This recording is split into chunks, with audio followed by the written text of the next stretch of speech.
다 함께 사도신경으로 신앙 고백하면서 1월 17일 새벽 기도회를 하나님 앞에 올려드리겠습니다.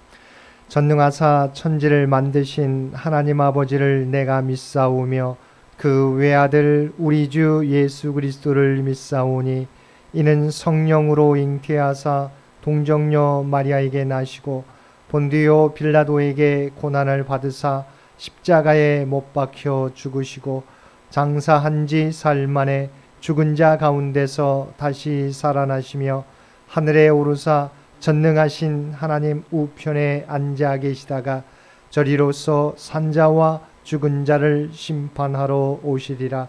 성령을 믿사오며 거룩한 공회와 성도가 서로 교통하는 것과 죄를 사하여 주시는 것과 몸이 다시 사는 것과 영원히 사는 것을 믿사옵나이다. 아멘. 우리 함께 찬송 382장 함께 찬송 부르시겠습니다. 찬송 382장입니다.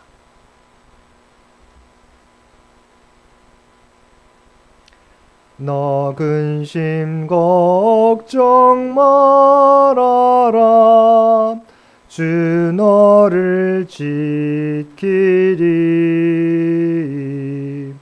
주 날개 밑에 거하라.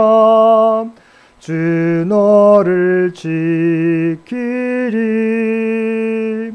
주 너를 지키리.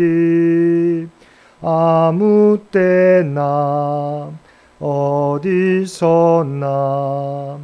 주 너를 지키리. 늘 지켜주시리.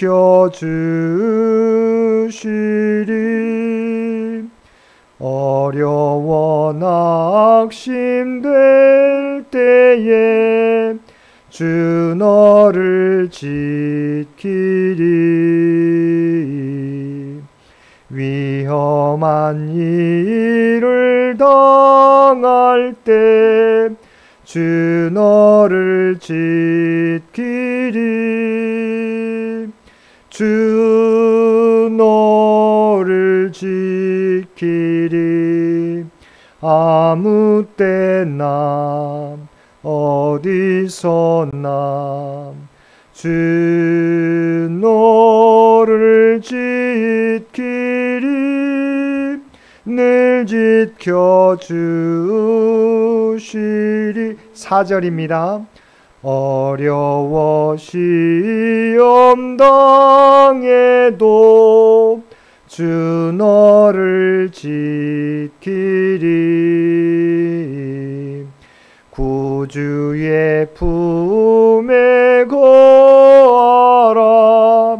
주 너를 지키리.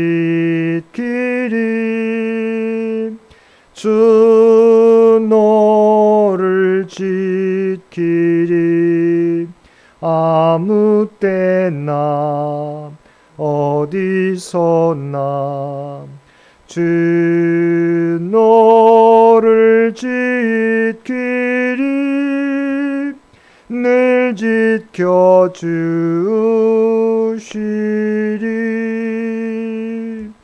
아멘.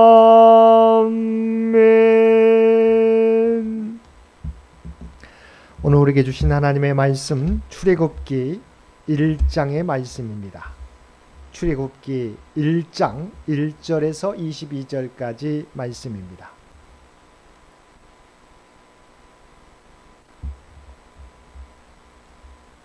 출애굽기 1장 1절에서 22절까지 우리 주신 말씀 한 절씩 교독합니다. 야곱과 함께 각각 자기 가족을 데리고 애굽에 이른 이스라엘 아들들의 이름은 이러하니 이사갈과 스불론과 베냐민과 야곱의 허리에서 나온 사람이 모두 70이요 요셉은 애굽에 있었더라.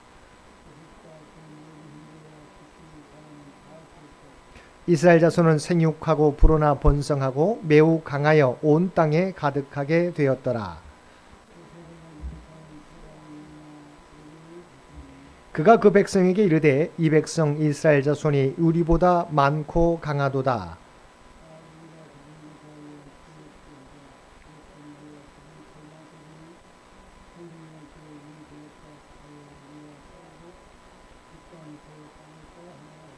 감독들을 그들 위에 세우고 그들에게 무거운 짐을 지워 괴롭게 하여 그들에게 바로를 위하여 국고성 비돔과 람셋을 건축하게 하니라.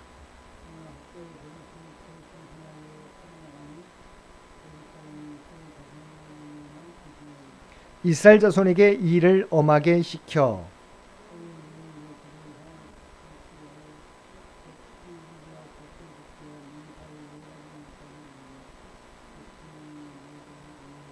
애굽 왕이 히브리 산파 시브라라 하는 사람과 부하라 하는 사람에게 말하여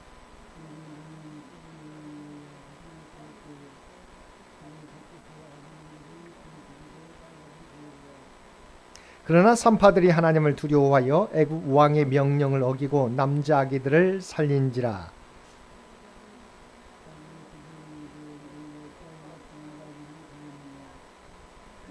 산파가 바로에게 대답하되 히브리 여인은 애굽 여인과 같지 아니하고 건장하여 산파가 그들에게 이르기 전에 해산하였더이다 하매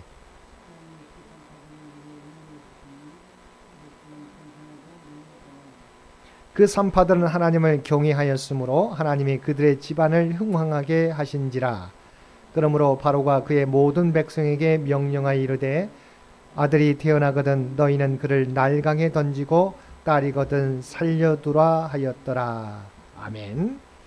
오늘 또 하나님 전에 나와 또한 각자의 삶의 처소에서 마음을 다하여 하나님 앞에 예배드리는 우리 모든 성도들 가운데 하나님의 놀라운 은혜가 언제나 함께하여 주시기를 주님의 이름으로 간절히 축원드립니다. 오늘 우리가 통독할 말씀은 출애굽기 1장에서 3장까지 말씀입니다. 창세기를 통해서 우리는 모든 만물의 기원에 대해서 그리고 인류는 하나님의 사랑으로 다스리는 하나님 나라 공동체와 힘으로 통치하는 세상 나라 공동체로 나뉘어진다는 사실을 살펴보았습니다. 또한 하나님께서는 하나님 나라를 형성하는 데 있어서 국가의 3요소가 되는 국민, 주권, 영토를 준비해 가시는데 먼저 국민을 준비하는 데 있어서 하나님의 말씀에 순종하는 아브라함과 이삭과 야곱과 그리고 그들의 자손들을 하나님의 선민으로 택하시고 준비해 가십니다. 그래서 창세기는 요셉을 통하여 야곱과 그의 자녀 70명이 애굽에 이주하여 살게 되는 것으로 끝이 납니다. 야곱과 그의 자녀 70명이 이주하여 살게 된 애굽은 하나님 나라 국민들이 크게 확장되는 인큐베이터 역할을 하게 됩니다. 그래서 출애굽기는 애굽으로 이주한 70여 명이 어떻게 200만 명 이상으로 확대되는지 또한 그들이 어떻게 하나님의 주권, 하나님의 법, 십계명을 시내산에서 받고 하나님이 알려주시는 대로 성막을 준비하는지가 기록되어 있습니다. 다시 말하면 출애굽기는 한 사람 야곱과 그의 12 아들들로부터 이스라엘 민족이 태동하였음을 보여주고 또한 그들에게 하나님의 언약이 계승되었음을 강조함으로써 야곱 가족 중심의 구속 역사가 이스라엘 민족 중심의 구속 역사로 발전하고 있음을 보여줍니다. 그리고 창세기 50장 이후와 출애굽기 1장 사이에는 역사적으로 약 400년간의 시간 격차가 있습니다. 요셉이 죽은 후에 400년이 지난 것입니다. 그런데 400년이 지난 애굽은 요셉 때와는 달리 이렇게 번성하는 이스라엘 백성들을 두려움으로 바라보게 되었다는 것입니다. 자, 1장 8절 이하의 말씀입니다. 요셉을 알지 못하는 새 왕이 일어나 애굽을 다스리더니 그가 그 백성에게 이르되 이 백성 이스라엘 자손이 우리보다 많고 강하도다. 자, 우리가 그들에게 대하여 지혜롭게 하자. 두렵건대 그들이 더 많게 되면 전쟁이 일어날 때에 우리 대적과 합하여 우리와 싸우고 이 땅에서 나갈까 하노라 하고. 애굽의 바로 왕은 번성하는 이스라엘 자손이 반역을 일으킬까 봐 두려웠던 것입니다. 그래서 그가 취한 행동은 이스라엘 백성들에게 무거운 짐을 지우는 것이었습니다. 11절 말씀입니다. 감독들을 그들 위에 세우고 그들에게 무거운 짐을 지워 괴롭게 하여 그들에게 바로를 위하여 국고성 비돔과 람셋을 건축하게 하니라. 그러나 학대를 받을수록 이스라엘 민족은 더욱 번성하여 퍼져나갔습니다. 그러자 이번에는 더욱 일을 엄하게 시킵니다. 14절 말씀입니다. 어려운 노동으로 그들의 생활을 괴롭게 하니 곧 흙 이기기와 벽돌 굽기와 농사의 여러 가지 일이라 그 시키는 일이 모두 엄하였더라. 그런데 이렇게 해도 이스라엘 백성들은 더욱 번성해 나갔습니다. 그런데 이번에는 더욱 강력한 수단으로 바로 왕은 히브리 산파들에게 아이를 출산할 때 남자아이면 죽이라는 명령을 내립니다. 16절 말씀입니다. 이르되 너희는 히브리 여인을 위하여 해산을 도울 때에 그 자리를 살펴서 아들이거든 그를 죽이고 딸이거든 살려두라. 내려서는 안 되는 명령, 남자 유아 살해 명령을 내린 것입니다. 그러나 하나님을 두려워하였던 산파들은 애굽 왕의 명령을 어기고 남자 아기들을 살렸습니다.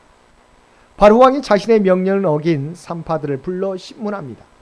그러나 산파들은 히브리 여인은 애굽 여인과 같지 아니하고 건장하여 산파가 그들에게 이르기 전에 해산하였다고 대답하였습니다. 이처럼 하나님께서는 결코 당신의 백성을 멸망하도록 내버려 두시지 않으십니다. 하나님 십부라와 부하라고 하는 두 히브리 산파를 들어서 이스라엘 자손을 멸망의 위기에서 건져 주신 것입니다. 애굽 왕 바로는 그 모든 신하와 백성들에게 명하여 이스라엘 자녀 가운데서 남자가 태어나거든 하수에 던지라는 무서운 명령을 내리게 됩니다.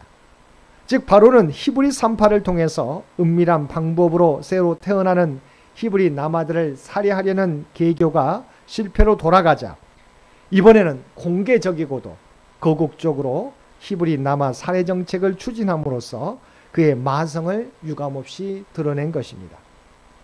그런데 이렇게 히브리 민족에 대한 탄압과 말살 정책이 심해지면 심해질수록 하나님의 구원 역사도 준비되어집니다. 어둠이 짙을수록 새벽에 가까운 것처럼 이스라엘 민족에 대한 말살 정책의 강도가 높아지면 높아질수록 하나님의 구원의 섭리도 작동하게 되는 것입니다. 즉 바로의 이스라엘 남아 살해 명령이 내려진 가운데서 하나님께서는 출애굽의 지도자 모세를 준비시키십니다. 하나님께서는 이스라엘 자손을 해하려는 바로의 악한 계교를 도리어 이스라엘의 출애굽 준비 과정으로 사용하시는 것입니다. 사랑하는 성도 여러분, 이처럼 하나님께서는 어떤 상황 속에서도 당신의 백성을 지켜주시고 그들을 구원해 주십니다. 하나님은 이스라엘 백성을 멸절시키려는 바로의 악한 계교까지도 도리어 당신의 원대한 뜻을 이루는 구원의 방편으로 사용하신다는 것입니다. 이것이 이스라엘 백성만이 아니라 오늘 저와 여러분에게도 임하는 하나님의 구원의 역사입니다. 그러므로 어떤 일을 만날지라도 포기하지 마시기 바랍니다. 낙심하지 마시기 바랍니다. 우리 눈에는 가망이 없는 것 같이 느껴지는 순간에도 하나님께서는 그 역경을 구원의 도구로 사용하시는 것입니다. 2장에서는 애굽의 바로가 이스라엘 민족 말살 정책을 펴는 가운데서도 이스라엘을 구원하고자 하시는 하나님의 집념 어린 노력이 조용히 전개되고 있음을 보여줍니다. 즉 2장 전반부에서는 장차 이스라엘의 해방자가 될 모세의 출생과 그가 죽음의 위기에서 구원받아 애굽 공주의 아들로 성장하게 된 사실을 드라마틱하게 보여주고 있습니다. 구체적 내용은 이러합니다. 레위 가족 중 한 사람이 레위 여인 요게벳에게 장가들어서 임신하여 아들을 낳게 되는데 석 달 동안 그를 숨겨 키웁니다. 근데 더 이상 숨길 수 없게 되어서 갈대 상자를 만들어 거기에 아이를 담아 나일 강가에 띄웁니다. 근데 마침 나일 강가에 목욕하러 나온 바로 왕의 딸이 그 시녀를 통해서 이 아이를 발견하여 그를 왕궁으로 데려가 키우게 됩니다. 그때 모세의 누이 미리암이 바로의 딸에게 가서 유모를 불러다가 젖을 먹이게 하리까 묻는데 바로의 딸이 허락함으로 모세의 어머니가 모세에게 젖을 물리며 양육하게 되었습니다. 이렇게 죽을 수밖에 없었던 모세는 물에서 건짐을 받아 애굽의 왕궁에서 왕자로 자라게 되지만 그의 어머니의 젖을 먹고 어머니의 무릎에서 말씀과 신앙 교육으로 자라게 됩니다. 모세는 장성한 후에 히브리인들이 고되게 노동하는 것을 보는데 한 애굽 관리가 히브리 노예를 탄압하는 것을 보고 그 애굽 관리를 쳐서 몰래 죽입니다. 그리고 다음날 히브리 사람들끼리 싸우는 것을 보고 어찌하여 동포끼리 치며 싸우느냐며 싸움을 중지하려고 하자 누가 너를 우리의 재판관 삼았느냐 따지며 내가 애굽 사람을 죽인 것처럼 나도 죽이려느냐며 말할 때 모세는 자신이 애굽 관리를 죽인 것이 탈로 났다고 생각하고 미디안 땅으로 도망하게 됩니다. 그곳에서 우물 곁에 머물게 되는데 마침 양떼에게 물을 먹이러 우물에 들린 이드로의 딸들을 도와서 양떼에게 물을 먹이게 함으로 후에 이드로의 집에 가서 대접을 받고 그곳에서 이드로의 딸 십보라와 결혼하게 됩니다. 이렇게 40세 애굽에서 미디안으로 도망간 모세는 40년 동안 미디안에서 장인 이드로의 양을 치는 자로 살아가게 됩니다. 이런 40년의 시간이 지나는 동안 아무런 일도 일어나지 않는 것처럼 느껴지지만 성경은 2장 23절과 24절 말씀에서 하나님의 구원 역사가 준비되고 있음을 말씀하고 있습니다. 23절 24절 말씀입니다. 여러 해 후에 애굽 왕은 죽었고 이스라엘 자손은 고된 노동으로 말미암아 탄식하며 부르짖으니 그 고된 노동으로 말미암아 부르짖는 소리가 하나님께 상달된지라. 하나님이 그들의 고통 소리를 들으시고 하나님이 아브라함과 이삭과 야곱에게 세운 그의 언약을 기억하사 하나님이 이스라엘 자손을 돌보셨고 하나님이 그들을 기억하셨더라. 이렇게 하나님께서는 그들의 부르짖는 소리와 고통 소리를 들으시고 그들을 언제나 기억하고 계셨던 것입니다. 3장은 우리가 잘 알고 있는 것처럼 하나님께서 호렙산 시내산에서 불이 붙었으나 타지 않는 떨기나무 가운데 나타나셔서 모세를 부르시는 모세의 소명 이야기입니다. 하나님께서는 장인의 양을 치는 모세를 호렙산 불타는 떨기나무 가운데서 부르셨습니다. 그러면서 6절에서 나는 내 조상의 하나님이니 아브라함의 하나님, 이삭의 하나님, 야곱의 하나님이니라 말씀하셨습니다.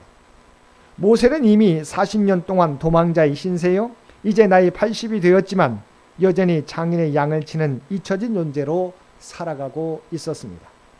그런데 하나님께서는 자신을 아브라함과 이삭과 야곱의 하나님으로 소개하고 있습니다. 모세가 여전히 아브라함의 자손인 것과 하나님은 그들의 하나님이심을 말씀하고 있는 것입니다. 그리고 7절과 8절에서 내가 애굽에 있는 내 백성의 고통을 분명히 보고 그들의 감독자로 말미암아 부르짖음을 듣고 그 근심을 알고 내가 내려가서 그들을 애굽인의 손에서 건져내고 그들을 그 땅에서 인도하여 아름답고 광대한 땅, 젖과 꿀이 흐르는 땅으로 마지막 데려가로 하노라 말씀하십니다. 애굽에 있는 히브리 민족의 고통을 분명히 보고 그들의 부르짖음을 듣고 이제 이들을 약속의 땅 가나안 땅으로 인도하시겠다는 것입니다. 그런데 그 일을 모세에게 맡기시겠다는 것입니다. 10절입니다. 이제 내가 너를 바로에게 보내어 너에게 내 백성 이스라엘 자손을 애굽에서 인도하여 내게 하리라. 이 말을 들은 모세는 깜짝 놀라며 내가 누구에게 바로에게 가며 이스라엘 자손을 애굽에서 인도하여 내리까라고 자신이 감히 어떻게 이 일을 감당할 수 있겠습니까? 라고 물었습니다. 그러자 하나님께서는 12절에서 내가 반드시 너와 함께 있으리라. 내가 그 백성을 애굽에서 인도하여 낸 후에 너희가 이 산에서 하나님을 섬기리니 이것이 내가 너를 보낸 증거라고 말씀해 주셨습니다. 여기서 중요한 말씀은 내가 반드시 너와 함께 있으리라는 말씀입니다. 하나님께서는 모세에게 출애굽의 귀한 사명을 맡기시면서 혼자 감당하도록 하시지 않으셨습니다.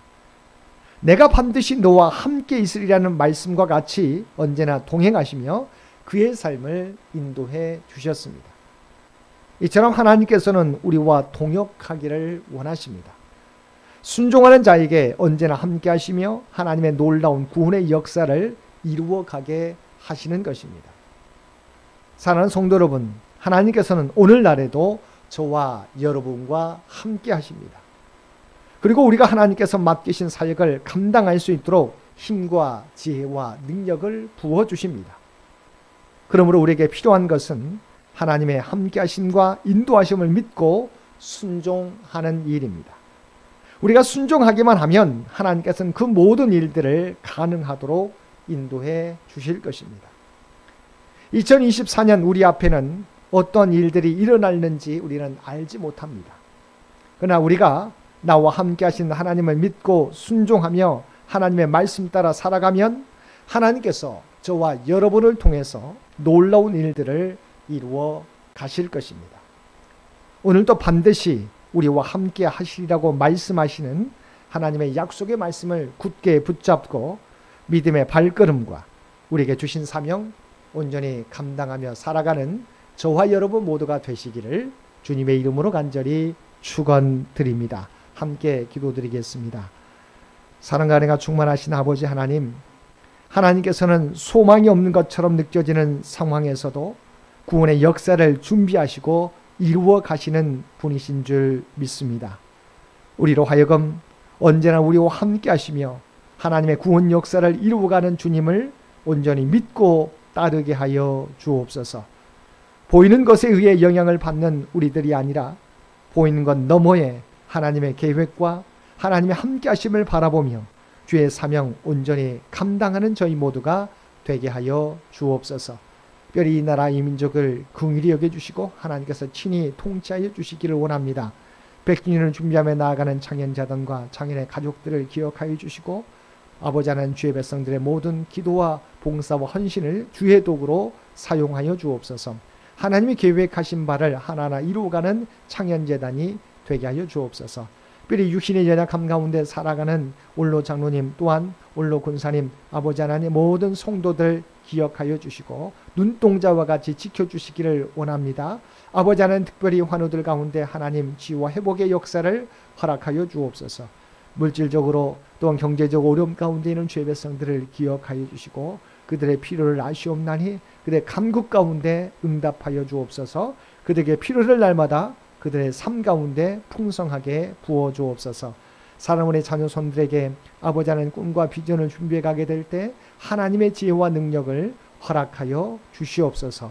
아버지 하나님 주의 백성들에게 늘 함께해 주셨던 것처럼 사랑하는 자녀들과 늘 동행하여 주시어서 아버지 하나님 담대함으로 한 걸음 한 걸음 나아가게 될 때 준비하며 나아가게 될 때 그들의 꿈과 비전을 이루어 가서 하나님의 영광을 나타내게 하여 주옵소서. 오늘도 우리에게 복된 하루를 허락해 주신 것 진심으로 감사드립니다. 주님과 동행하며 살아가는 우리 모두가 되게 하여 주옵소서. 세상 가운데 살아가지만 우리가 하나님의 부름받은 백성 구별받은 백성이라고 하는 정체성을 가지고 살아가게 하여 주옵소서. 우리의 삶의 자리에서 그리스도의 아름다운 향기와 선한 영향력을 드러내며 살아가는 우리 모두가 되게 하여 주옵소서. 이 모든 간구 우리를 구원하여 주신 예수님의 이름으로 간절히 기도드리옵나이다. 아멘. 여러분 기도하실 때 오늘 주신 말씀을 위해서 이 나라 이 민족을 위해서 창현재단을 위해서 창현의 가족들을 위해서 기도해 주시고 각자의 기도 제목 가지고 하나님 앞에 더욱더 가까이 나아가시기를 바랍니다.